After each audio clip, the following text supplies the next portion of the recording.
अॼु वकील साहब असांजी तकरीर कई, पंहिंजी जेका बि डिटेल सॼी ॿुधाई, वधीक जज साहब खे ख़बर। केसनि जे पहलू खे कीअं करे थो कयूं त फरियादी धुरा उहा चए पई त अखियुनि खे असां वटि शाहिदियूं आहिनि ऐं उन्हनि जी शाहिदियूं जेके आहिनि कोर्ट में बीठियूं आहिनि। उहो हज़ार ई माण्हुनि जे अखि ॾिठी इहा शायदि इहा क़ुरान जी जेका हुते मौजूदु हुयो, शायदि ई पाण कूड़ा था सॼी दुनिया खे ख़बर आहे। भला मेड़ जो को नुमाइंदो हुजे हिते मथां उहो चवे त बाबा मूं क़ुरान खे ॾिठो हुजे हिते, ज़ाहिर ज़रूरु कूड़ा। फरियादी धुर तरफ़ां इहो बि दावा आहे त को टेक्स्ट मैसेज हिन जवाबदार जो तरफ़ां जेके अव्हां खे कया विया आहिनि, उहो बि त फ़ोन पई आहे बाबा कोर्ट में, कोर्ट खे ख़बर हूंदी न, ॾिठी हूंदी न कोर्ट।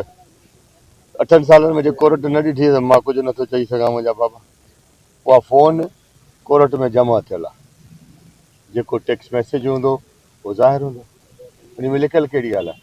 मां तव्हांखे टेक्स्ट मैसेज कयां या तव्हां मूंखे ॾोह करे टेक्स्ट मैसेज कयो त मां ॾोही थी पवंदुमि या? सिधी ॻाल्हि आहे न। सुभाणे जे इन अदी खे को ॾोह करे टेक्स्ट मैसेज कयो अदी ॾोही आहे न।